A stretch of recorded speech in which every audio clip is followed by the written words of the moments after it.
Patrick, démonstration par l'exemple. Ce matin, 43 personnes se sont retrouvées ruinées par des opérations de défiscalisation immobilière et sont venues chercher réparation devant le tribunal la semaine dernière. Ça se passait à Angers, mais l'arnaque, elle est partout.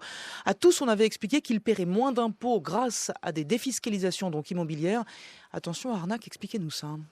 Mais effectivement, on est tous sollicités par mail, par téléphone pour payer moins d'impôts sur le revenu. La recette magique, c'est d'investir dans l'immobilier avec un coup de pouce de l'État. Il existe plusieurs dispositifs, mais on va parler que d'un seul, celui que les classes moyennes utilisent le plus. Aujourd'hui, il s'appelle Pinel, hier Duflot, auparavant Cellier ou encore Robien.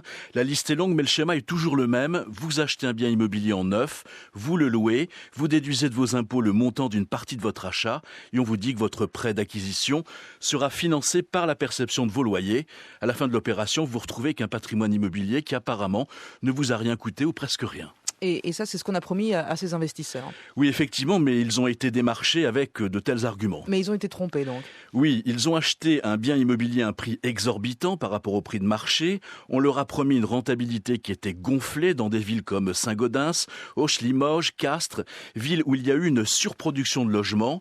Donc pour louer, et encore quand on a la chance de trouver un locataire, il faut baisser le prix des loyers par rapport à la stimulation faite par le vendeur, qui, pour faire chic, s'appelle souvent spécialiste du patrimoine. Mais ces investisseurs, quand même, est-ce qu'ils ont pris conseil auparavant et vérifié ce qu'on leur promettait ? Bien souvent non, et pire, ils ne se sont pas dérangés sur place pour voir la construction et prendre la température du quartier, ni prendre des renseignements sur la moralité, la réputation des vendeurs. Ils ont fait confiance et se sont émerveillés à l'idée de ne pas payer d'impôts ou d'en payer moins. Et ça a été donc le début de l'enfer un peu. Oui, Ionesco le disait, caresser un cercle, il deviendra vicieux. Et ils ne se sont pas posé les bonnes questions, ils ont été trompés.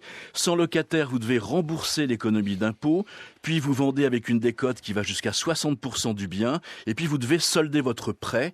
C'est le cercle vicieux. Ces investisseurs demandent à la justice, à juste titre, l'annulation de la vente et celle des contrats de crédit. Alors Patrick, est-ce que ça veut dire que toute la défiscalisation immobilière est une arnaque ?